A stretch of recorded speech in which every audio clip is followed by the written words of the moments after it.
स्वागत करता हूं मैं आप सभी छात्र एवं छात्राओं को आपका अपने ही YouTube channel struggle arts classes में।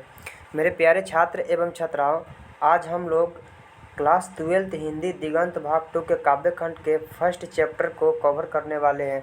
चूँकि इससे पहले बहुत सारे चैप्टर को हमने कवर कर दिया, उसका सब्जेक्टिव भी कर दिया, ऑब्जेक्टिव भी।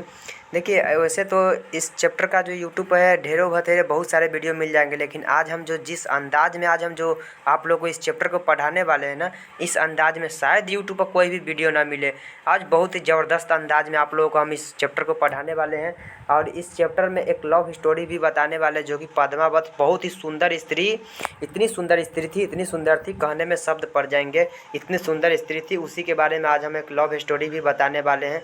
तो आप लोग बने रहिएगा वीडियो के एंड तक, वीडियो को छोड़कर जाइएगा मत। चलिए बिना टाइम को व्यतीत किए हुए हम लोग चलते हैं पाठ की ओर। पहले लेखक परिचय, यानी लेखक कहना उचित नहीं होगा, कविता लिखे हो तो कवि कहना उचित होगा। तो पहले हम लोग कवि परिचय जान लेते हैं, फिर उसके बाद उस स्टोरी को समझेंगे, फिर उसके बाद पाठ को समझेंगे। तो चलिए वीडियो को शुरू करते हैं यहाँ से। देखिए, कवि जो है, कवि है मलिक मोहम्मद जायसी। इसको शॉर्टकट में जायसी के नाम से भी जाना जाता है। शॉर्टकट में किस नाम से? जायसी के नाम से। कुछ कवि परिचय जान लेते हैं, फिर आगे चलते हैं हम लोग। देखिए, जायसी निर्गुण भक्ति धारा के प्रेमा मार्गी शाखा के प्रमुख कवि है। ठीक है, जायसी का ये याद रखिएगा, ये किस किस भक्ति धारा के है? तो निर्गुण भक्ति धारा के कवि है। ठीक है, और किस मार्गी शाखा के? तो प्रेमा मार्गी शाखा के, यानी प्रेम के कवि है। ठीक है ना। और इतना ही नहीं, जायसी का जो जन्म है ना 1492 ईस्वी के आसपास माना जाता है। ठीक है ना। ये कन्फर्म नहीं है कि हाँ 1492 में ही हुआ होगा, लेकिन अनुमानित ऐसा माना जाता है। ऑप्शन भी ऐसा ही अनुमानित रहता है, तो आप लोग यही इसी को लगाइएगा, अनुमानित। ठीक है ना। वे उत्तर प्रदेश के जायस नामक स्थान के रहने वाले थे। कहाँ के रहने वाले थे? कहाँ पे जन्म हुआ था? तो उत्तर प्रदेश के जायस नामक एक जगह है। ठीक है ना, वहीं पर इनका जन्म हुआ था और उसी के नाम पर इनका नाम भी पड़ गया जायस। जायस एक जगह है, वहीं पे जन्म हुआ था। उत्तर प्रदेश में जायस एक जगह है, वहीं पे जन्म हुआ था और इनका नाम भी है जायसी लो। उनके पिता का जो नाम था ना, मलिक शेख ममरेज था। पिता का नाम क्या था? मलिक शेख ममरेज। इनको जो है ना मलिक राजे अशरफ के नाम से भी जाना जाता था। ठीक है, याद रखिएगा आप लोग। जायसी कुरूप वह काने थे। कहने का मतलब देखिए, आप लोग ध्यान से इस लाइन को समझिए। कुरूप वह काने थे। ठीक है ना। इनका मतलब कि चेहरा सही नहीं था। ठीक है ना, आँख भी सही नहीं था, इनका कान भी सही नहीं था। यह जो है ना अनेकों तरह से रूपहीन थे। इनका रूप कोई गत का था ही नहीं, यानी रूप पूरा बेकार था।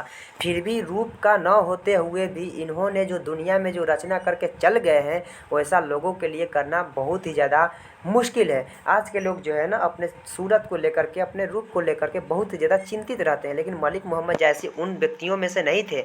इनके पास आँख नहीं था, आँख एक था, कान एक था, पूरा रूप जो है ख़राब था। फिर भी ये जो है अपने रूप को लेकर के कभी भी चिंतित नहीं हुए और लगातार अपने गुण के बदौलत, अपने जो अंदर के जो गुण होता है उसके बदौलत लगातार प्रयत्न करते रहें और ऐसी रचना करके चल गए। वो है या नहीं है, लेकिन आज हम लोग उनको जो उनकी रचना से याद करते हैं। चलिए और देखिए, चेचक के कारण उनका चेहरा रूपहीन हो गया था। यानी चेचक, जानते हैं आप लोग, चेचक एक बीमारी होता है जिसको सब बुरी मैया बोलते हैं।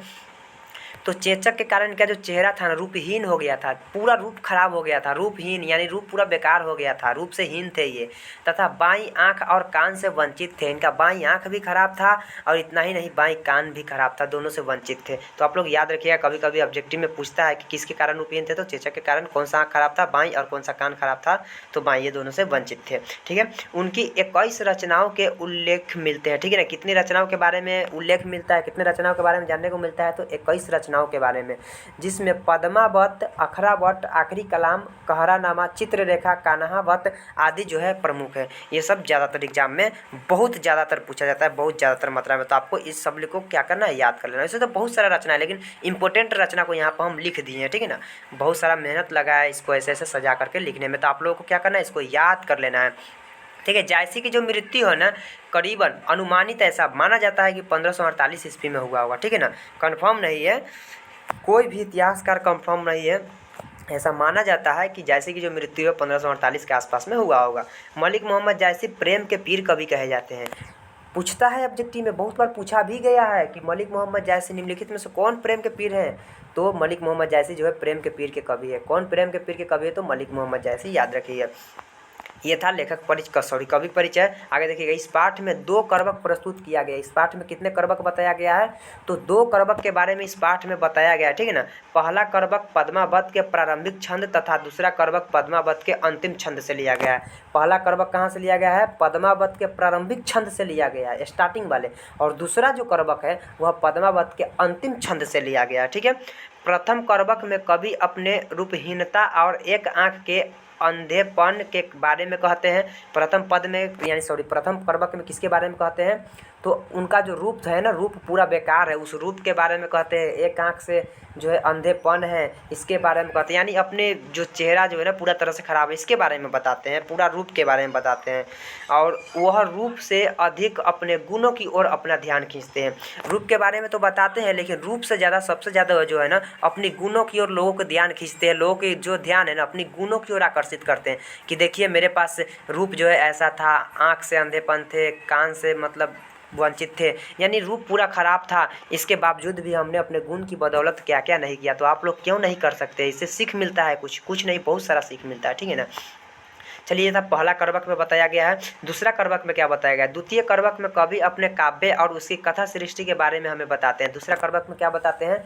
कवि अपने काव्य के बारे में बताते हैं, यानी उन्होंने जो है ना अपनी काव्य को किस तरह से रचा है, कथा सृष्टि के बारे में हमें बताते हैं, पूरी कथा के बारे में बताते हैं। वह कहते हैं कि मनुष्य मर जाता है पर उसकी कृति सुगंध की तरह पीछे रह जाती है। यानी मनुष्य जो है मरने को मर जाता है, किंतु अपने जीते जी अपने ज़िंदगी में जो भी रचना को रच जाते हैं वही रचना जो है इस धरती पर, इस धाम पर, धाम कहे तो धरती पर कीर्ति के रूप में, सुगंध के रूप में यहाँ पर रह जाता है, उसके पीछे रह जाता है। यानी इंसान मरने का मर जाता है, लेकिन उसके कीर्ति से ही इंसान को याद किया जाता है। जैसे देख लीजिए मलिक मोहम्मद जैसी, मरने को तो कब मर गया, आज से 500-600 साल पहले, लेकिन आज भी उनको हम उनकी कीर्ति से याद करते हैं कि नहीं करते हैं। यह था कवि परिचय। हम लोग सीधा बिना लेट किए हुए आते हैं पाठ पर, और पाठ के करवक के बारे में जानते हैं। और स्टोरी की बारी आएगा तो स्टोरी के बारे में जानेंगे, ठीक है। चलिए, आप लोग बने रहिएगा वीडियो के एंड तक, वीडियो को छोड़कर जाइएगा मत। देखिए, आप लोग वीडियो को छोड़कर जाइएगा मत, ठीक है ना। यह पहला करवक है। पहला करवक में आपको हम पहले ही बता दें कि किसके बारे में, अपने रूप के बारे में बताते हैं, तो उसके रूप के बारे में हम लोग पहला करवक में जान लेते हैं। और दूसरा करवक में जो है ना लव स्टोरी, बड़ी धांसू स्टोरी है, तो उसमें हम लोग स्टोरी को बताएंगे, फिर हम लोग करवक को समझेंगे। लेकिन पहले हम लोग पहला करवक को जान लेते हैं। वीडियो को छोड़कर आप लोग जाइएगा मत, वीडियो को स्किप कीजिएगा मत, वरना कोई फायदा नहीं होगा वीडियो देखने का, ठीक है ना। चलिए, पहला करवक के बारे में बिना लेट किए हुए हम लोग जानते हैं। देखिए, आप लोगों के पास अगर किताब है तो किताब खोलकर पास में रख लीजिए, ना है फिर भी कोई बात नहीं, ध्यान से सुनते रहिए, आराम से कान में ईयरफोन लगा करके। देखिए, पहला करवक में क्या बोल रहा है? एक नैन कवि मुहम्मद गुनी, सोई बिमोहा जय कवि सुनी। यानी कहने का मतलब, देखिए कवि के पास एक ही आँख है। कवि कहे तो कवि, मोहम्मद कहे तो मलिक मोहम्मद जैसी, गुनी मतलब गुण होता है, और नैन मतलब आँख होता है, एक मतलब एक। यानी मलिक मोहम्मद जैसी के पास मात्र एक ही आँख है, फिर भी एक आँख होने के बावजूद भी वह गुणशाली है, गुणवान है। सोई बिमोहा जय कवि सुनी। बिमोह का मतलब होता है मोह में पड़ जाना, यानी कि जिस कवि ने भी या जिस लोगों ने भी इनके बारे में पढ़ा है ना, इनकी रचना के बारे में, वह मोह में पड़ गया है, मोह माया में पड़ गया है। यह इस पंक्ति का मतलब, ठीक है ना। हमें उम्मीद है आप लोगों को समझ में आ रहा होगा। एक बार अगर एग्जाम में लिखना हो इस पंक्ति का मतलब तो कैसे लिखेंगे? तो लिखेंगे प्रस्तुत पंक्तियाँ मलिक मोहम्मद जैसी द्वारा रचित महाकाव्य पद्मावत के अंश करवक से लिया गया है। और उसके बाद पैराग्राफ चेंज करेंगे, लिखेंगे इस पंक्ति के माध्यम से कवि कहना चाहते हैं कि, या कवि कहते हैं कि एक नैन के होते हुए भी, एक नैन यानी एक आँख के होते हुए भी जैसी, यानी मलिक मोहम्मद जैसी जो है गुणी थे, यानी गुणवान थे, गुणशाली थे मलिक मोहम्मद जैसी, ठीक है ना। जो भी उनकी कथा को सुना है, जो भी उनकी कथा के बारे में पढ़ा है, काव्य के बारे में पढ़ा है, सुना है, वह मोहित हो जाता है, वह मोहित हो गया है। जिसने भी उनके कथा के बारे में पढ़ा है, सुना है, वह मोह में पड़ गया है। इस तरह से आप लिख सकते हैं अपने भाषा में, ठीक है। हमें उम्मीद है कि आप लोगों को समझ में आता होगा।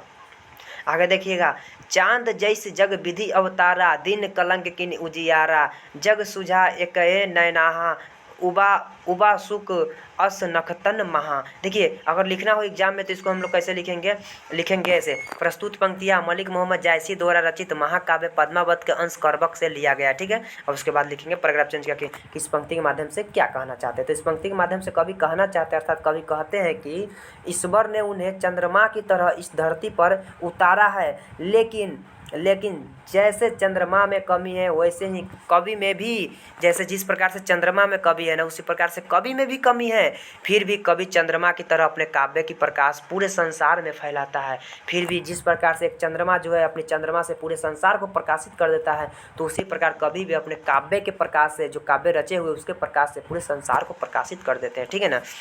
अर्थात देखिए, कहने का तात्पर्य है कि चंद्रमा जो है वह पूरे जग को प्रकाशित करता है, किंतु इतने सुंदर होने के बावजूद भी, पूरे जग को प्रकाशित करने के बावजूद भी उसमें भी कुछ ना कुछ कमी है, उसमें भी कलंक है। और कलंक क्या है, आप लोग कभी चांद को ध्यान से देखिएगा तो चांद के बीच में दाग है, धब्बा है। ध्यान से कभी आप लोग चांद को देखिएगा, फिर भी वह पूरे जग को प्रकाशित करता है कि नहीं। तो ठीक उसी प्रकार यहाँ पर कवि भी है, कवि में भी कमी है, कमी नहीं बहुत सारा कमी है। फिर भी इतने कमी होने के बावजूद भी उन्होंने, यानी कि मलिक मोहम्मद जायसी जी, अपने काव्य के माध्यम से पूरे संसार को प्रकाशित कर दिया है।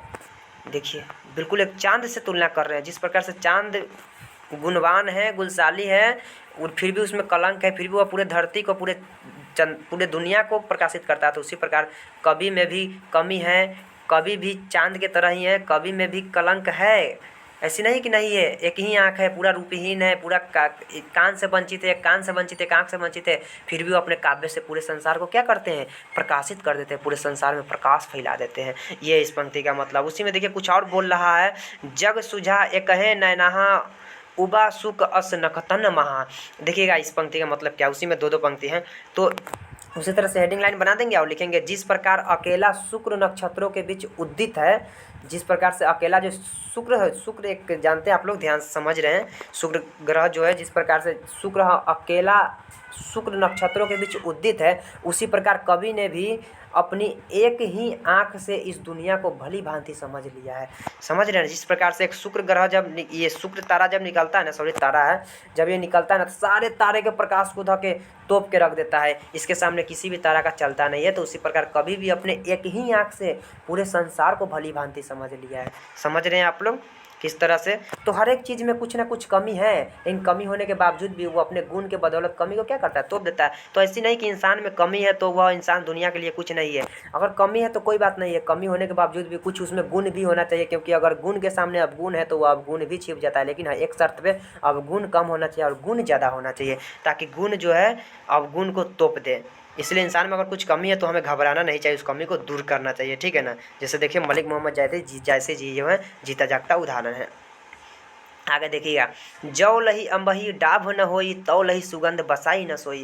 कहने का मतलब क्या है, यानी कि जब तक आम में डाभ नहीं होगा, जब तक आम में डाभ नहीं लगता है, यानी चोभा नहीं लगाया जाता है, तब तक उसमें सुगंध नहीं आ सकता है, तब तक उसमें सुगंध आ ही नहीं सकता है। देखिए इस पंक्ति को अगर लिखना हो विस्तार से तो कैसे लिखेंगे, उसी प्रकार हेडिंग लाइन बना के, प्रस्तुत पंक्तियाँ मलिक मोहम्मद जायसी द्वारा रचित महाकाव्य पद्मावंत के अंश करबक से लिया गया। ठीक है। और उसके बाद लिखेंगे इस पंक्ति के माध्यम से क्या कहना चाहते हैं। तो इस पंक्ति के माध्यम से कवि कहते हैं कि जब तक आम में नुकीली डाब यानी कि मंजरी नहीं होती तब तक उसमें सुगंध नहीं आती है। आप लोग समझ रहे हैं, जब तक डाब नहीं लगाया जाएगा ना, जब तक उसमें सुगंध आ ही नहीं सकता है।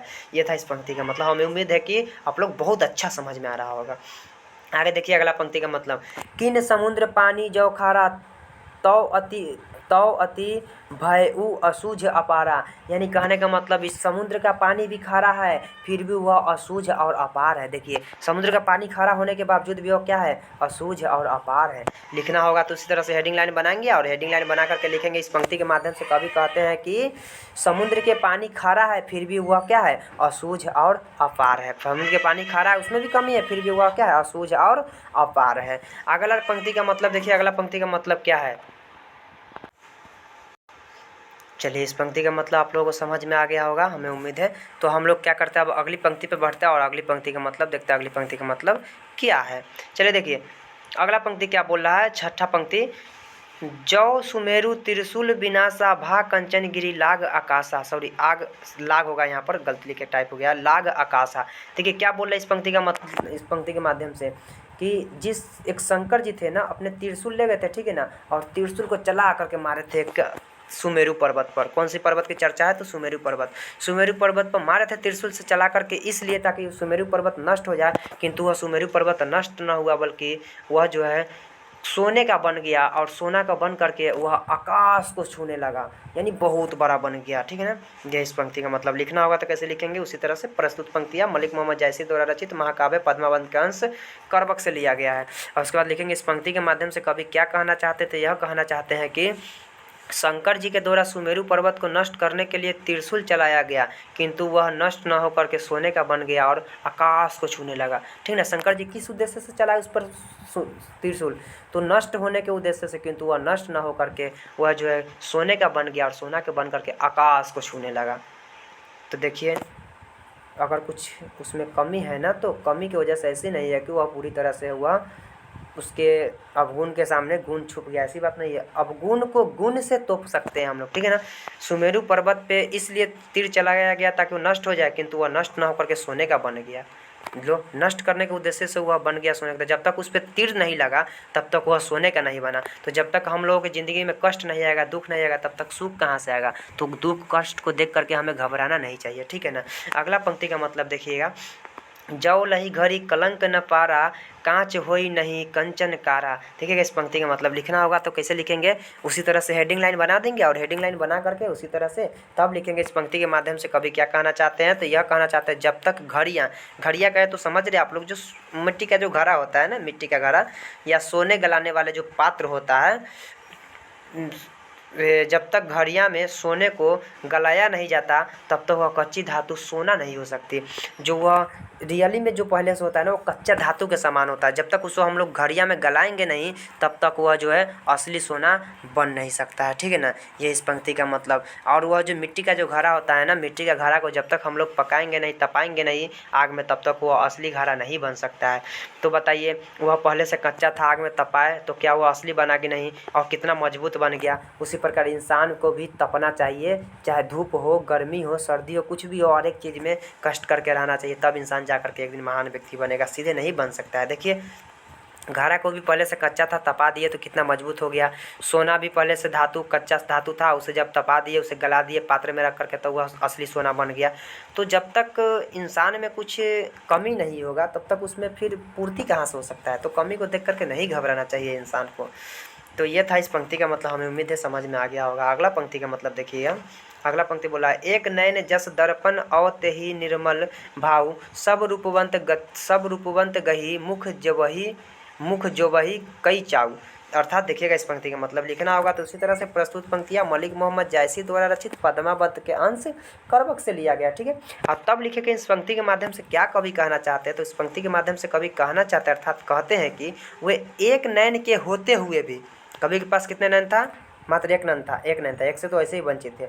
तो वे एक नयन से होते हुए भी दर्पण की तरह निर्मल और स्वच्छ भाव वाले हैं, और उनकी इसी गुण की वजह से बड़े बड़े रूपवान लोग जो है उनके चरण पकड़ कर कुछ पाने की इच्छा लिए उनके मुख की तरफ ताका करते हैं।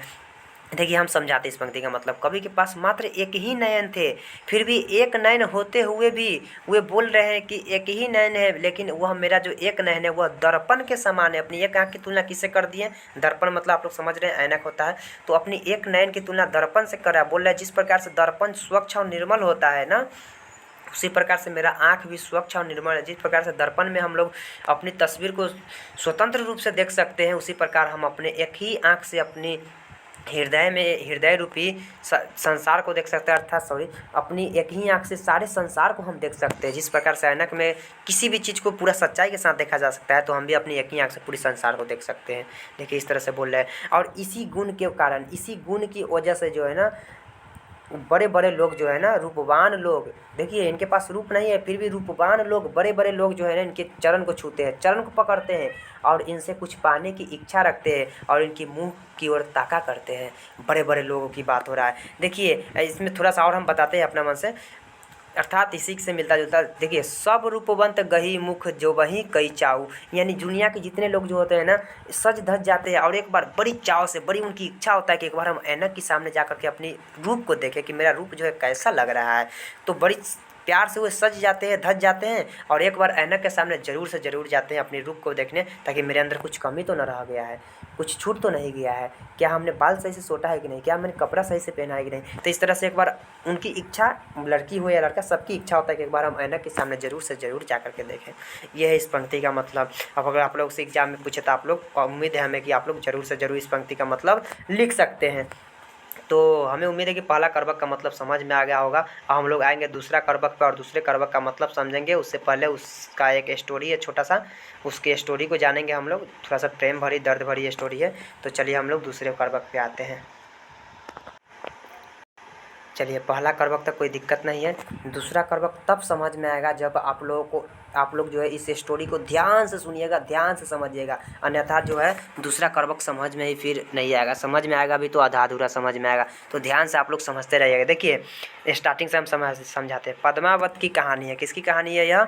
पद्मावत की कहानी है कि बहुत ही ज़्यादा सुंदर औरत है, बहुत ही ज़्यादा सुंदर स्त्री है, जो कि दुनिया में वैसा कोई स्त्री आज तक पैदा नहीं हुआ, ऐसा लोगों का मानना है। ऐसा मलिक मोहम्मद जायसी जी का मानना है, जो कथाकार है, लिखने वाले, उनका मानना है। हमने तो कभी देखा नहीं है, ऐसा मानना है, तो हम उसी के अनुसार बता रहे हैं। तो पद्मावत की कहानी है। अब ध्यान से सुनते चलिए। यह पद्मावत जो है ना, सिंहल द्वीप की रहने वाली, पता है आप लोगों को, सिंहल द्वीप श्रीलंका को बोला जाता है। पद्मावत कहाँ की रहने वाली है? सिंहल द्वीप की रहने वाली है। और पद्मावत को पद्मिनी के नाम से भी जाना जाता है। ठीक है, ध्यान से समझिएगा आप लोग। पद्मावत के पिता का नाम था राजा गंधर्व सेन, गंधर्व देव भी कहा जाता है। तो गंधर्व सेन जो पद्मावत के कौन थे? पिता थे, याद रखिएगा आप लोग ध्यान से। और एक तरफ, दूसरी तरफ कौन है? दूसरी तरफ चित्तौड़ के रहने वाले एक राजा है जिसका नाम है रतन सेन, जिसको रतन सिंह के नाम से भी जाना जाता है। और इसके पिता थे राजा चित्रसेन, जो कि रतन सेन के पिता थे। तो ये पहले ही मर चुके थे। तो पहले नहीं, मरने से पहले राजा चित्रसेन ही वहाँ के राजगद्दी को संभालते थे। जब ये मर गए तो इनके पुत्र जो थे रतन सेन या रतन सिंह, वही चित्तौड़ में राजगद्दी को संभालना शुरू कर दिए। तो राजगद्दी को संभालने लगे। और ध्यान से आप लोग समझिएगा, राजा रतन सेन जो थे ना, इनके एक रानी थी, पत्नी थी, जिस पत्नी का नाम था नागमती। ठीक है ना, नागमती कौन थी? इनकी पत्नी थी रतन सेन की, याद रखिएगा ध्यान से। अब इनकी पत्नी थी और एक इधर थी पद्मावती, और इसके पिता का, पद्मावती के पिता का भी नाम बता दिए। ये था, इतना तक आप लोगों को कोई दिक्कत नहीं है। अब आप लोग कहिएगा कहाँ में स्टोरी कुछ है ना स्टोरी, ध्यान से रहिए ना आप लोग। तो यहाँ तक कोई दिक्कत नहीं है। अब इसी में एक हीरामन तोता है, यानी कि हीरा के समान एक तोता है, बहुत ही ज़्यादा कीमती तोता है, बहुत ही समझदार तोता है, बुद्धिमान तोता है। जितना बताए उतना कम है, शब्द कम पड़ जाएंगे। यह बहुत ही ज़्यादा बुद्धिमान तोता है, इंसान की तरह है। ठीक है, और यह तोता किसका है? तो पद्मावती की है। चलिए, पद्मावती एक छोटी औरत थी, स्टोरी यहीं से शुरू होता है। पद्मावती एक छोटी सी लड़की थी, औरत नहीं, लड़की थी, बहुत छोटी, बचपन से ही सुंदर थी। ठीक है, तो बचपन से ही उसके पिताजी सोच रहे थे कि जब ये बड़ी हो जाएगी तो इसको किससे विवाह कराया जाए, क्योंकि इसके जैसी तो कोई सुंदर औरत, सुंदर वर घर तो मिलेगा नहीं। वर घर में दूल्हा पति। अब धीरे धीरे बात देखते ही देखते पद्मावती हो गई सियान, यानी पद्मिनी बहुत ही बड़ी हो गई। अब वह शादी करने के लायक हो गई। अरे यार, चलिए क्या बता रहे थे। तो देखते ही देखते पद्मावती क्या हो गई? सियान हो गई, बड़ी हो गई।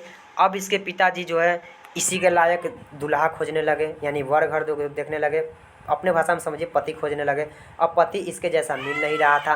क्यों नहीं मिल रहा था? इसके पीछे रीज़न क्या था? इसके पीछे रीज़न यह था कि यह बहुत ज़्यादा सुंदर स्त्री थी और उतना सुंदर पति तो मिलना मुश्किल था, मिल नहीं रहा था। अब इसके पिताजी बहुत खोजे लेकिन मिला नहीं। तो एक दिन ये जो तोता था ना, तोता ने एक दिन अपने इसी से कहा, इसके पिता से, राजा गंधर्व सेन से, कि अगर आप बुरा ना माने तो इसके वर घर मैं ढूंढ देता हूँ और मैं ढूंढ दूँगा, आप धूमधाम से कर लीजिएगा विवाह, यानी वर घर मतलब पति। अब राजा गंधर्व सेन को बहुत ही ज़्यादा गुस्सा आया कि तू ढूंढेगा। अब राजा गंधर्व सेन को जब गुस्सा आया तो राजा गंधर्व सेन बोले कि इस तोता को ले जाकर उधर बलि पे चढ़ा दिया जाए, तोता को मार दिया जाए। ये बात पद्मावती को बहुत ही ज़्यादा बुरा लगा और पद्मावती बहुत ही ज़्यादा, यानी रोने लगी अंदर से। इनका दिल टूट गया पद्मावती का, इस सुंदर स्त्री का। अब पद्मावती माफ़ी मांगी, बोली कि छोड़ दीजिए, इसको नहीं मारा जाए तो ज़्यादा अच्छा रहेगा। तो तोता को नहीं मारा गया, लेकिन तोता को दर्द तो बहुत हुआ कि कैसे हमको बलि चढ़ाने के लिए बोल दिया, मारने के लिए बोल दिया। अब तोता उस समय जो है पद्मावती से विदा मांगने लगे कि विदा कीजिए हमको, अब जाने का हमको समय आ गया, हमको जाने दीजिए, अब रहने का मेरे पास यहाँ टाइम नहीं रहा। तो पद्मावती जैसे तैसे उसको रोक ली। अब एक दिन की समय है, पद्मावती कहीं चली गई थी कुछ स्त्रियों के साथ, वहाँ के कुछ दासियों के साथ कहीं पे। अब इसको मिल गया तोता को समय है। अब तोता क्या किया, तोता यहाँ से अब निकल पड़ा। अब तोता यहाँ से निकल के कहाँ पहुँच गया, तो तोता यहाँ से निकल करके पहुँच गया जंगल में। अब जंगल में जब पहुंचा ना, तो वहीं पे एक बहेलिया, वहाँ पर बहेलिया जिसको बोलते हैं जो शिकार उकार करता है, वो भी पहुंच गया। अब गलती के कारण क्या हुआ, ये तोता जो है ना पकड़ा गया। अब वो बहेलिया जो शिकारी था पकड़ लिया तोता को, और पकड़ करके वह ले गया बेचने। जब वह बेचने ले गया तो उस तोता को चित्तौड़ के रहने वाले कोई एक व्यक्ति थे, ठीक है ना, उस तोता को कोई एक चित्तौड़ के रहने वाले व्यक्ति जो है देखे। अब इसके बारे में सब जाने। जब इसके बारे में जाने तो पता चला कि ये तो इंसान की तरह बोलता है, बहुत ही ज़्यादा बुद्धिमान है। अब यह खबर जा करके वह पहुंचा दिए कहाँ तक, चित्तौड़ के राजा रतन सेन के पास पहुंचा दिए। अब राजा को जब पता चला ऐसे ही सी बात है, तोता बोलता भी है, इतना बुद्धिमान है। अब क्या हुआ, अब ये तोता के दाम लगाने लगे। ये बोले कि 1 लाख रुपया देंगे, जितना भी हो सके तोता, लेकिन हमको दे दो। चूँकि तोता जो है सारी बातों को बता रहा था उस पद्मावत के बारे में कहानी, और इसके कुछ जासूसी जिसको बोलते हैं, इसके कुछ आदमी थे चित्तौड़ के, रतन सेन के आदमी, सुन लिए पद्मावत की कहानी और आकर के रतन सेन को बता दिया। अब रतन सेन जो उसके प्रेम में मोहित हो गए, अब उसके प्रेम में पड़ गए। अब वो तोता का दाम लगाने लगे, अंततः 1 लाख में तोता को खरीद लिए। अब तोता लेकर के तोता आ गया रतन सेन के पास, ठीक है, यहाँ तक आ गया। एक दिन रतन सेन चल गए शिकार करने, ठीक है ना, एक दिन की बात है, रतन सेन चल गए शिकार करने। तब रानी नागमती वहाँ पर पहुँचती इसी की पत्नी, और इस हीरामन तोता से पूछती है कि ज़रा एक बार बताओ कि मेरी जैसी और भी कोई सुंदर स्त्री है क्या इस दुनिया में, क्या मेरे जैसे दिखने वाली सुंदर स्त्री है। तब देखिएगा तोता क्या बोलता है कि नागमती रानी जी, आपसे भी सुंदर स्त्री एक है जो कि सिंहल द्वीप की रहने वाली है, उसका नाम पद्मावती है, और बहुत ही ज़्यादा सुंदर है, और राजा गंधर्व सेन की पुत्री है, और इतनी सुंदर है कि उसके सामने आप कुछ भी नहीं। इस तरह से अब बातें बोल दिए तोता। अब तो रानी को लगा, बहुत ज़्यादा गुस्सा आया। अब रानी सोची कि ऐसी ऐसी बात है, रानी को बहुत ज़्यादा गुस्सा है। देखिए कभी भी जब एक स्त्री के सामने दूसरी स्त्री की बड़ाई कर दिया जाए ना, तो गुस्सा आता ही है। अब क्या हुआ, इस रानी को बहुत ज़्यादा गुस्सा आया। अब वो रानी बोली कि इस जल्दी से जल्दी इस तोता को यहाँ से ले जाया जाए और बलि पे चढ़ा दिया जाए, सूली पे चढ़ा दिया जाए, मार दिया जाए इस तोता को। तो उस समय क्या हुआ, उसके आदमी तो कुछ ले गए, इसी के नागमती के कुछ आदमी थी वहाँ के रहने वाले, सेना ना, अब इसको ले गए। लेकिन वो आदमी ले आकर बलि पे नहीं चढ़ाए, सूली पे नहीं चढ़ाए, इसको ले आकर सुरक्षित कहीं पे रख दिए, मारे नहीं। जब राजा रतन सेन शिकार करके आया, तब राजा रतन सेन को पता चला कि वह तोता जो है मारा जा चुका है, उसको ऐसे ऐसे उसके साथ ऐसे ऐसे हुआ है। अब ये बहुत ज़्यादा क्रोधित हुए। तो बाद में पता चला कि उस तोता को मारा नहीं गया, वो तोता अभी भी कहीं पे जीवित है। तो तोता को सामने लाया गया। तब तोता ने सारी कहानी को बताया कि ऐसे ऐसे मेरे साथ हुआ है, आपकी पत्नी ने ऐसे ऐसे की है, और उसके बाद कुछ बातों को बताया। उसके बाद बोले कि पद्मावत के बारे में कुछ कहानियों को बताएं। अब पद्मावत के बारे में कुछ कहानियों को जब बताएं तो राजा रतन सेन जो है और भी ज़्यादा प्रेम में पड़ गया कि ऐसी ऐसी बात है। अब बताइए, इसी वजह से नागमती जो है ना तोता को वहाँ से हटाया था, कहीं पद्मावत के बारे में कहीं बता न दे, मेरा पति कहीं उसकी तरफ मोहित न हो जाए। जब वो उसके तरफ मोहित हो जाएंगे तो फिर मैं कैसे रहूँगी। अब वही हुआ जो नागमती को डर था। अब रतन सेन को ये हीरामन तोता पूरा कहानी बता दिया पद्मावत के बारे में। अब ये प्रेम में पड़ गए। अब ये राजा रतन सिंह क्या करते हैं, राजा रतन सेन बोलते हैं कि ठीक है, तुम चलो मेरे साथ सिंहल द्वीप, और सिंहल द्वीप हम चलते हैं और उस रानी से मिलते हैं, देखते हैं वह रानी कितनी सुंदर है, और मैं उससे विवाह करूंगी, मैं उसे लेकर के आऊँगी चित्तौड़। ये राजा कहाँ के रहने वाले थे, रतन सेन तो चित्तौड़ के। बोले मैं उसे लेकर के आऊँगा, चाहे जितना भी जो भी करना पड़े, इसके लिए मैं सब कुछ करने के लिए तैयार हूँ, लेकिन उस पद्मावती को मैं पा करके ही रहूँगी। तब ये क्या करते हैं, जोगी के रूप धर लेते हैं ये, और जोगी के रूप धर करके राजा रतन सेन हीरामन तोता के साथ निकल पड़ते हैं। अब राजा रतन सेन के साथ पीछे पीछे 16,000 लोग जो है जोगी के रूप धर करके पीछे पीछे चल बसते हैं। तब देखिए फिर आगे क्या होता है, 1 मिनट रुकिएगा। चलिए देखिए क्या बताया। हाँ, तो राजा रतन सेन सिंहल द्वीप की रानी पद्मावती की तलाश में, अब पद्मावती की कहानी बताए थे तोता। तो राजा रतन सेन जो थे सिंहल द्वीप के, राजा रतन सेन चित्तौड़ के थे, और सिंहल द्वीप की रानी पद्मावती की तलाश में जोगी बन करके घर से तोता के साथ निकल पड़ा। तोता के साथ निकला, अकेला नहीं। अब राजा रतन सेन के साथ साथ 16,000 लोग पीछे पीछे चल पड़ा। 16,000 लोग जोगी के रूप धर लिया, उसके पीछे पीछे चल पड़ा। अब क्या हुआ, अब यहाँ से ध्यान से समझिएगा। अब तो ये जैसे तैसे वहाँ पे तो पहुँच गए, वहाँ पे 7 समुंदर को पार करके तब नागमती के पास पहुँचे जोगी के रूप लेकर के। तब ये जो तोता था, तोता बोला कि आप यहीं पे इस मंदिर के पास रहिए, कोई एक मंदिर था, यहीं पे आप रहिए, क्योंकि वह जो है ना साल में एक बार कोई ऐसा शुभ समय आता है जिस समय वह यहाँ पर भगवान के दर्शन लेने के लिए आती है, तो उसी समय आप यहाँ पर दर्शन ले सकते हैं पद्मावती की। अब ये जोगी के रूप धर के गया था, अब वहीं पे रुक गया। अब ये तोता पहुँचा वहाँ पे सीधे के पद्मावती के पास। पद्मावती तोता को देख करके बहुत ज़्यादा खुश हुई, क्योंकि तोता से पद्मावती बहुत ज़्यादा प्रेम करती थी। अब तोता जो है सारी घटनाओं को और राजा रतन सेन के बारे में पद्मावती को बताई। अब पद्मावती सुन करके पद्मावती को भी प्रेम हो गया राजा रतन सेन से। अब पद्मावती भी को जिस तरह से वर घर चाहिए था उस तरह से अब मिल गया था। अब पद्मावती सुनी तो बोली अच्छा ऐसा ऐसा बात है। तोता बोला हाँ ऐसा ऐसा बात है। तो ये पद्मावती बोली अगर ऐसी बात है तो ठीक है, जाओ उसे बोलना कि उसी मंदिर में रहे, जब टाइम मिलेगा तो मैं वहाँ पर एक टाइम निकाल करके वहाँ पर आऊँगी भगवान के वहाँ पर दर्शन लेने, उसी समय मैं उससे मिल लूँगी इसी बहाने। अब वह जो तोता था, तोता पहुँचा उस राजा रतन सेन के पास और सारी बातों को बताया कि ऐसी ऐसी बात है। तो वहाँ पर इंतज़ार करने लगे। एक दिन ऐसा समय आया जब वह जो रानी है आने को सोची तो आ तो नहीं पाई। अब ये जो राजा रतन सेन थे, ये स्वयं ही 7 समुंदर पार करके महादेव के आशीर्वाद से 7 समुंदर पार करके ये स्वयं ही पहुँच गए सिंहल द्वीप में। अब जब ये वहाँ पर पहुँचे तो पता चला वहाँ के इसके पिता राजा गंधर्व सेन के कैसे ऐसी बात है। अब इसको अगवा कर लिया गया।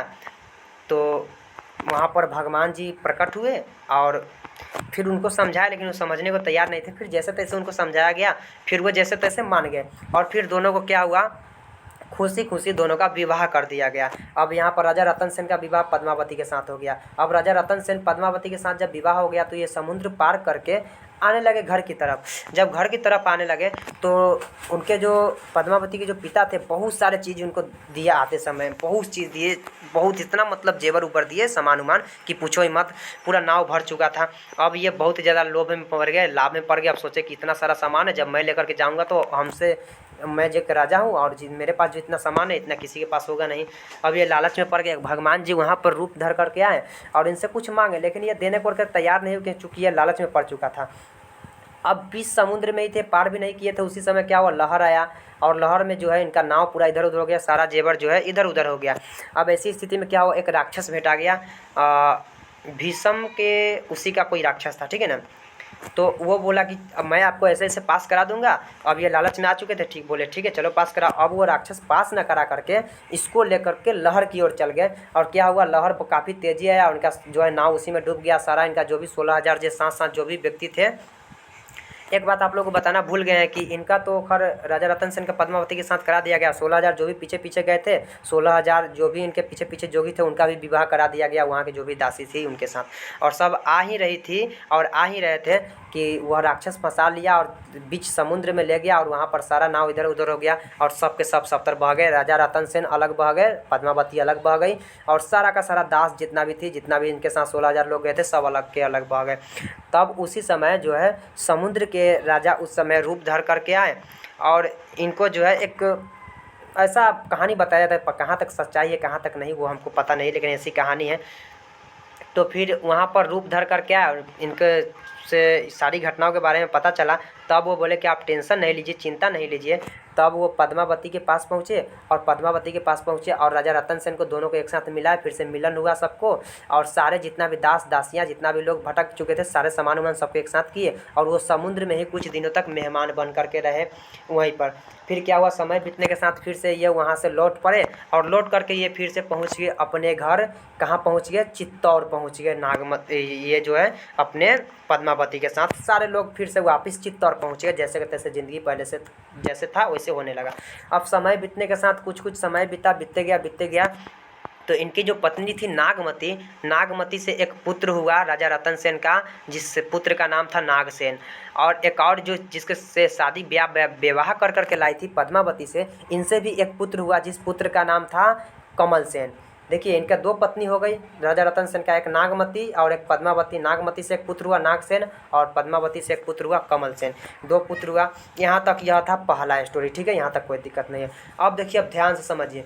चित्तौड़, जिसको चित्तौड़ भी कभी कभी लिखा जाता है, यहीं पे एक राघव चेतन नाम का एक पंडित रहता था जो कि बहुत ज़्यादा ज्ञानी था, बहुत ज्ञान था इनके पास। एक दिन हुआ क्या कि द्विज कोई तो ऐसे कुछ त्यौहार उबार होने वाला था, ठीक है ना। अब वो होने वाला था कल, अब ये बोल रहा है कि नहीं आज ही होने वाला है। अब लोगों का मानना था कि मानते हैं कि आप बहुत बड़े ज्ञानी हैं, आप जो बोलते हो वही होता है, आप जो चाहे वो कर सकते हैं, लेकिन दूज जो है कल होगा, वो दूज आज नहीं होगा, यह कोई खास त्यौहार उबार है, ठीक है ना। तो ये बोले कि नहीं नहीं होगा तो आज ही होगा, हम सही बोल रहे हैं। अब हुआ क्या, ये जो है चांद को आज ही दिखा दिए, देखो कि आज चांद उगा है, आज ही होगा दूज पर्व।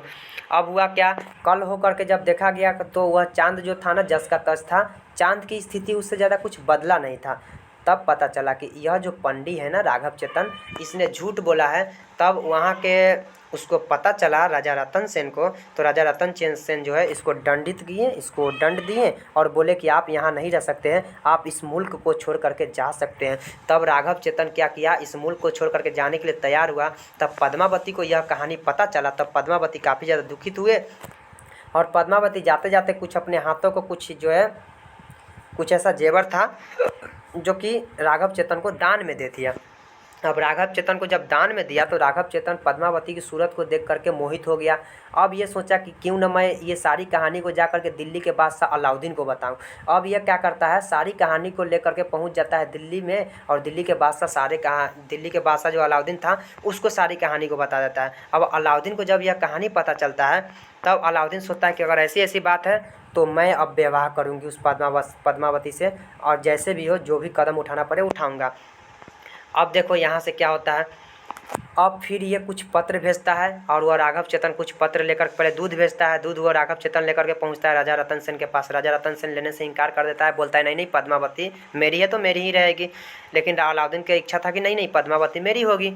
अब यहाँ से फिर देखो अब क्या होता है, अब ये फिर से राघव चेतन चला जाता है दूध लेकर के, वहाँ पर उसको पहुँचा देता है और बोलता है कि ऐसी ऐसी बात है। अब फिर से अलाउद्दीन जो है यहाँ से जो है अपने चाल चलना शुरू कर देता है और काफ़ी ज़्यादा युद्ध होता है, काफ़ी ज़्यादा छलबाजी भी करता है। ये अलाउद्दीन जो है छलबाजी कर के सब कुछ धीरे धीरे उससे ले लेता है। अंततः दोनों में युद्ध मच जाता है और युद्ध जब मचता है तो अलाउद्दीन अपने सेना के पास पहुँचता है, उस सेना के पूरा सेना के साथ पहुँचता है एक रतन सेन के पास, और वहाँ पे भीषण युद्ध शुरू हो जाता है। और भीषण युद्ध होने के दौरान क्या होता है, रतन सेन उस युद्ध में मारा जाता है। और इतना ही नहीं, जब रतन सेन युद्ध में मारा जाता है तभी अलाउद्दीन सोचता है कि अब तो हम पद्मावत को हासिल कर सकते हैं। लेकिन होता क्या है कि पद्मावत सोचती है कि मेरे साथ कभी भी ऐसा हो नहीं सकता है, मैं कभी भी गैर पुरुष के साथ जा नहीं सकती हूँ और यहाँ के किसी भी औरत को जाने नहीं दूंगी। अब ये क्या करती है पद्मावती, जितना भी औरत वहाँ के रहती है, गर्भवती औरत या फिर जो भी औरत हो, और ये स्वयं सबको एक साथ कर लेती है और इकट्ठा करके सब स्वयं ही आग की कुंड में कूद जाती है और सबको साथ साथ आग के कुंड में कूदका देती है और स्वयं ही उसमें जल करके भस्म हो जाती है। और उसमें जब जल करके मर जाती है पद्मावती वहाँ पर, तब अलाउद्दीन को बहुत ही ज़्यादा उस समय क्रोध होता है और बहुत ही ज़्यादा दिल टूट जाता है अलाउद्दीन का कि ये मेरी हो ना सकी और स्वयं भी मर गई और यहाँ पर सब कुछ तबाह होकर के रह गया। तब अलाउद्दीन सोचता है कि अब हम भी क्यों ना मर जाए। अलाउद्दीन भी तब मरना चाहता है। तब ऐसी स्थिति में क्या होता है, ये अलाउद्दीन मरता नहीं है, जैसे तैसे जो है अलाउद्दीन कुछ कहानी थोड़ा सा और लमड़ता है, तो फिलहाल हमें पाठ के आधार पर इतना काफ़ी है। तो इतना ही पे क्या है, अलाउद्दीन मरता नहीं है और जैसे तैसे वह जो है उतना ही पे बच जाता है और फिर अंततः जो है पूरा तितर बितर हो जाता है। इस तरह से यह कहानी था इतने लोगों के बीच में। तो आप लोगों को इतना केवल स्टोरी याद रखना है। अब देखिए केवल बच गया अलाउद्दीन, सबका सब काम खत्म है, सबके सब मर चुका है। अलाउद्दीन भी क्या करता है, वहाँ से अपने मुल्क वापस लौट जाता है और यह कहानी इतना ही पे स्थगित हो जाता है। यह था एक कहानी, लव स्टोरी था, जो कि हमें उम्मीद है कि आप लोगों को समझ में आया होगा। तो ये केवल स्टोरी समझ में आया। अभी तो हम लोग दूसरा करवक को देखने ही वाले हैं, तो बिना टाइम को व्यतीत किए हुए चलिए हम लोग दूसरे करवक की ओर चलते हैं। चलिए देखिए दूसरा करवक क्या बोल रहा है। देखिए दूसरा करवक का पहला पंक्ति क्या है, मुहम्मद कभी यह जोड़ी सुनाबा, सुना जो प्रेम पीर गा पाबा। प्रेम का मतलब होता है प्रेम, ठीक है ना। बोल रहे हैं मुहम्मद मतलब मलिक मोहम्मद जैसे, कवि मतलब कवि, और यह मतलब यह, और जोड़ी मतलब यहाँ जोड़ करके अर्थ में किया गया, सुनावा मतलब सुनाना। यानी मलिक मोहम्मद जैसी जी जो है ना, इस जो भी यहाँ पर सुना रहे हैं उसको, जो भी शब्द को यहाँ पर सुना रहे हैं, एक एक शब्द को जोड़ जोड़ करके सुना रहे हैं। यानी जोड़ी का प्रयोग यहाँ पर क्यों किया गया, किस अर्थ में किया गया है, तो जोड़ी का प्रयोग जो है यहाँ पर जोड़ जोड़ करके अर्थ में किया गया है। और सुना जो प्रेम पीर गा पावा, और जिसने भी इस कहानी के बारे में सुना है, इस प्रेम के बारे में, इस कथा के बारे में, इस करवक के बारे में पढ़ा है, इस पद के बारे में पढ़ा है, इनके द्वारा लिखे गए जो भी पद है इसके बारे में पढ़ा है, वो प्रेम के पीर का अनुभव किया है जिन लोगों ने भी पढ़ा है। आगे देखिएगा, जोड़ी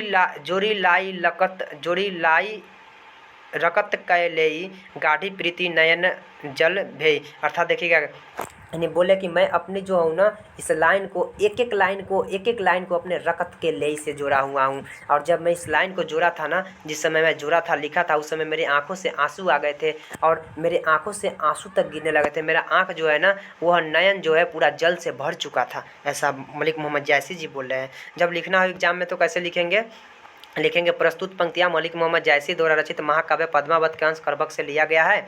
इस पंक्ति के माध्यम से कवि कहते हैं कि वे अपने काव्य के बारे में बताते हुए कहते हैं कि मैंने कहे तो मलिक मोहम्मद जायसी स्वयं बोले हैं कि मैंने यह काव्य यानी इस काव्य को रच करके सुनाया है। रच करके चाहे जोड़ करके, जोड़ी का अर्थ क्या है, जोड़ी किस अर्थ में, तो रच करके या जोड़ करके अर्थ में यहाँ जोड़ी भी प्रयोग किया गया है। तो मैंने जो है ना इस काव्य को रच करके सुनाया है, जोड़ करके सुनाया है। देखिए, जिस प्रकार जो दीवार को हम लोग जब जोड़ते हैं या जो भी मिस्त्री लोग जोड़ते हैं, तो सीमेंट बालू की मसाला रख के तब ईंटा रखते हैं, सीमेंट बालू की मसाला रख के ईंटा रख के जोड़ करके बड़ा करते हैं कि नहीं। तो ठीक उसी प्रकार मलिक मोहम्मद जायसी जी भी जो हैं इस काव्य को एक एक शब्द को रख के जोड़े हैं। और एक एक शब्द को किस चीज़ से जोड़े हैं, वहाँ पर सीमेंट बालू की मसाला से जोड़ा जाता है, तो यहाँ पर ये अपने रक्त की लय से जोड़े हुए हैं, अपने आंसू तक के यहाँ पर बहाए हुए हैं। इनके आँख जो है आंसू से पूरा आँख एकदम भर गया था जिस समय ये रचना को लिखे हुए थे, रचना को रचे हुए थे। तो इस तरह से अपने रचना को रच करके जोड़ करके सुनाए हुए हैं यहाँ पर। और जिसने भी इसे सुना है उसे प्रेम की पीड़ा का अनुभव हुआ है। जिसने भी इस रचना के बारे में सुना है ना, पढ़ा है ना, उसे प्रेम की पीड़ा का अनुभव हुआ है। मैंने इस काव्य को रक्त की लेई लगाकर जोड़ा है तथा गाढ़ी प्रीति को आंसुओं के जल से भिंगोया है। बोल रहे हैं मलिक मोहम्मद जायसी जी, मैंने जो इस काव्य को रचा है ना, अपने रक्त की लेई लगा करके जोड़ा है। रक्त की लेई कहे तो अपने खूनों के माध्यम से, अपने खून से मैंने इस शब्द को जोड़ा है, एक एक शब्द को जोड़ा है। और तथा गाढ़ी प्रीति को आंसुओं के जल से भिंगोया है, यानी कि जो भी यहाँ पर जब रचना हम रच रहे थे ना, जोड़ रहे थे ना, एक एक शब्द को जोड़ करके लिख रहे थे, तो मेरे आंखों से आंसू तक गिरने लगे। और अपने आंसू को गिरा करके मैंने इन सारी रचनाओं को रचा है। मेरे आंख जो है आंख तक के भींग गया, मेरा आंसू से पूरा आंख भींग गया था इस रचना को रचते समय। लिखे हुए ना, गाढ़ी प्रीति को आंसुओं के जल से भिंगोया है, तब जा करके मैंने इस रचना को रचा है। इतना दुख तकलीफ, इतना दर्द हुआ है इस रचना को रचते समय। मलिक मोहम्मद जायसी जी बोल रहे हैं इसे। चलिए अगला देखिए, अगला पंक्ति का मतलब, औ मन जानी कबित अस्किनहा मक यह रहे जगत मह चिन्हा। अर्थात देखिए, लिखना होगा तो उसी तरह से हेडिंग लाइन बनाएंगे। प्रस्तुत पंक्तियाँ मलिक मोहम्मद जायसी द्वारा रचित महाकाव्य पद्मावत का अंश करबक से लिया गया है। तब लिखेंगे इस पंक्ति का मतलब क्या। इस पंक्ति के माध्यम से कवि कहते हैं कि मैंने इसका काव्य की रचना यह जान करके किया है कि मेरे न रहने के बाद इस संसार में मेरी आखिरी निशानी यही हो। यानी कि औ मन जानी कबित अस्किनहा, यानी मेरा मन ही जानता है कि मैंने इस काव्य को क्यों रचा है, किस लिए रचा है, ये केवल मेरा मन ही जानता है। और उसके बाद क्या है, मक यह रहे जगत मह चिन्हा। बोल रहे कि मैं रहूँ न रहूँ, बट यह मेरा जो रचना है, यह रचना रह जाए और लोग जो है इस रचना के माध्यम से ही पूरे संसार के लोग कम से कम मुझे याद कर ले। बस यही मेरी आशा है, बस यही मेरी आशा है। मलिक मोहम्मद जायसी जी इस तरह से बोल रहे हैं। बोले कि इसी रचना के माध्यम से मुझे याद कर लिया जाए, इतना सा मेरी आशा है, आखिरी निशानी मेरी यही रहे, बस इतना सा आशा है। यह था इस पंक्ति का मतलब। अगला पंक्ति का मतलब देखिएगा, कहाँ सो रतन सेन अस राजा, कहाँ सुबाक असी सुधी उपराजा, कहाँ अलाउद्दीन सुल्तानु, कहाँ राघव सेकिन बखानु, कहाँ रूपवतु पद्मावती रानी, कोई न रहा जग रही कहानी। देखिएगा इस पंक्ति का मतलब क्या बोलना चाह रहे हैं मलिक मोहम्मद जायसी जी। अगर लिखना हो तो उसी तरह से हेडिंग लाइन बनाएंगे, बार बार हम बोलना नहीं चाहेंगे, आप लोग उसी तरह से हेडिंग लाइन बनाइएगा, तब लिखिएगा क्या बोलना चाह रहे हैं इस पंक्ति के माध्यम से। इस पंक्ति के माध्यम से कवि कहते हैं कि अब न वह राजा रतन सेन रहा और न वह रूपवती पद्मावती रही, रूप वाली पद्मावती, सुंदरी पद्मावती रही, और न वह बुद्धिमान सुआ रहा, सुआ कहे तो तोता जो था, हीरामन तोता, न वह बुद्धिमान सुआ रहा, और न वह राघव चेतन रहा, नहीं वह अलाउद्दीन रहा। आज इनमें से कोई नहीं रहा, लेकिन यश के रूप में इनकी कहानी रह गई है। यानी इन सब में से जितना भी व्यक्ति बताए हैं, चाहे वह राजा रतन सेन हो, चाहे पद्मावती हो, चाहे बुद्धिमान सुआ, राघव चेतन हो, अलाउद्दीन हो, इन सब में से आज कोई नहीं रहा, किंतु यश के रूप में केवल उनकी कहानी रह गई है। आज केवल यश के रूप में उनकी कहानी रह गई है। तो लोग इस दुनिया में जन्म लेते हैं, तो लेने के बाद मरने को मर जाते हैं, किंतु यश के रूप में जो है ना उनकी कहानी इस धरती पर रह जाता है। यानी लोग इस दुनिया में जन्म लेते हैं, किंतु अगर अगर जीते जी अगर कुछ रचना कर दे, कुछ कृति रच जाए, तो लोग मरने को मर जाते, किंतु हज़ारों वर्ष बाद उनकी रचना से ही उनको याद किया जाता है। तो इसी प्रकार आप लोग भी इस दुनिया में जन्म लिए तो सीधे मर मत जाइए, कुछ ना कुछ रचना कीजिए, ताकि आप दुनिया को छोड़ करके जब चले भी जाइए तो उस रचना के माध्यम से आपको याद किया जाएगा। ये इस पंक्ति का मतलब हमें उम्मीद है आप लोगों को समझ में आ गया होगा। चलिए आगे देखिए। धानी सोई जस कीर्ति जासु फूल मरय पय मरय न बासु। ध्यान से देखिएगा, उसी तरह से हेडिंग लाइन बनाइएगा और बना करके लिखिएगा।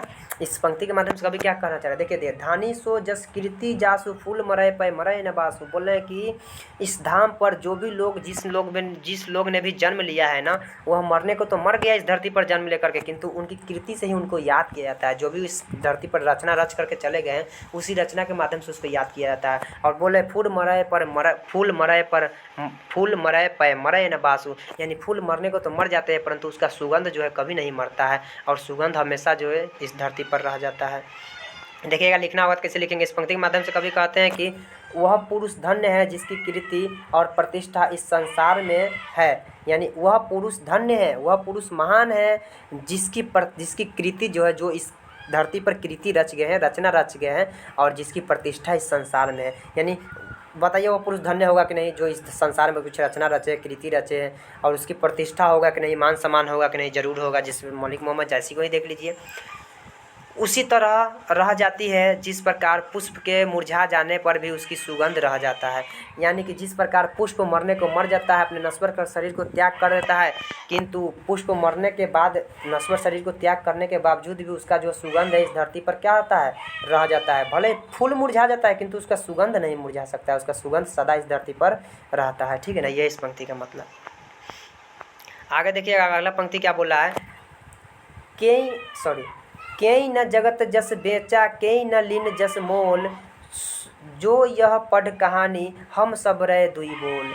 देखिएगा, इस पंक्ति के माध्यम से कवि क्या कहना चाह रहे हैं। इस पंक्ति के माध्यम से कवि कहना चाह रहा है यह कि उसी तरह से हेडिंग लाइन बना दीजिएगा और हेडिंग लाइन बना करके लिखिएगा क्या कहना चाह रहे हैं पंक्ति के माध्यम से कवि। इस पंक्ति के माध्यम से कवि कहते हैं कि इस संसार में यश न तो किसी ने बेचा है और न ही किसी ने खरीदा है। बताइए, आज तक इस दुनिया में कोई है जिसने यश को बेच लिया है, जिसने यश को खरीद लिया है? और बताइए, जो अपने मेहनत के बदौलत जो मेहनत करके इस संसार में कृति को रचेगा, रचना को रचेगा, उसी का ना रचना होगा, उसी का ना कृति होगा। जो मेहनत के बदौलत इस संसार में कुछ करेगा तो उसी का नाम चलेगा। कि उसको भी कोई खरीद सकता है क्या? यश को भी कोई खरीद सकता है क्या? नहीं खरीद सकता है ना। तो इस संसार में आज तक ना तो किसी ने यश को खरीदा है और न ही किसी ने इस संसार में यश को बेचा है। देखिए, बोला है ना, केई न जगत जस बेचा, कोई भी इस संसार में यश को नहीं बेचा है। केई न लीन जस मोल, और इस संसार में यश का कोई मोल नहीं है, नहीं तो किसी ने यश को बेचा है और नहीं किसी ने खरीदा है। आगे देखिएगा, कवि कहते हैं उसी में है ना, जो यह पढ़ कहानी हम सब रहे दुई बोल। देखिए क्या है इसका मतलब। कवि इस पंक्ति के माध्यम से कहते हैं कि जो मेरे कलेजे के खून से रचित कहानी को पढ़ेगा वह हमें दो शब्दों में याद रखेगा। यानी कवि की मात्र इतनी सी इच्छा है, इतनी सी मात्र चाहत है कि जो भी इस कविता को पढ़ेगा ना, जो भी इस कविता को पढ़ेगा, बस कविता को पढ़ने के बाद कम से कम हमें दो शब्दों में याद कर ले, बस मेरी इतनी सी इच्छा है। यानी कि हमने जो अपने खून की रक्त की लई लगा करके जो इस कविता को लिखा है, रक्त की लई लगा करके जोड़ा इस कविता को रचा है, तो इस कविता को जो भी लोग पढ़े तो कम से कम दो शब्दों में हमें याद कर ले, बस इतनी मेरी इच्छा है। यह है मलिक मोहम्मद जैसी का कहने का मतलब, अंतिम पंक्ति का मतलब। तो कुल मिला करके हमने सारे पंक्ति का एक एक पंक्ति का मतलब बताया। हमें उम्मीद है कि आप लोगों को समझ में आया होगा और बहुत ही अच्छा से समझ में आया होगा। अगर आप लोगों को वीडियो समझ में आया हो तो इस वीडियो को शेयर कीजिए फास्ट में उन लोगों के पास जो अगले ईयर देने वाले हैं एग्ज़ाम। और अगर वीडियो अच्छा लगा होगा तो चैनल पर न्यू होइएगा तो चैनल को सब्सक्राइब भी कर ही लीजिएगा, वीडियो को लाइक कर दीजिएगा, चैनल को सब्सक्राइब कर दीजिएगा, वीडियो को शेयर कर दीजिएगा। बस इतनी से आप लोगों से चाहती इच्छा है, बस और कुछ नहीं चाहिए आप लोगों से। तो चलिए मिलते हैं फिर अगले वीडियो के साथ। जब तक के लिए बाय बाय मेरे प्यारे छात्र एवं छात्राओं, और जय हिंद जय भारत।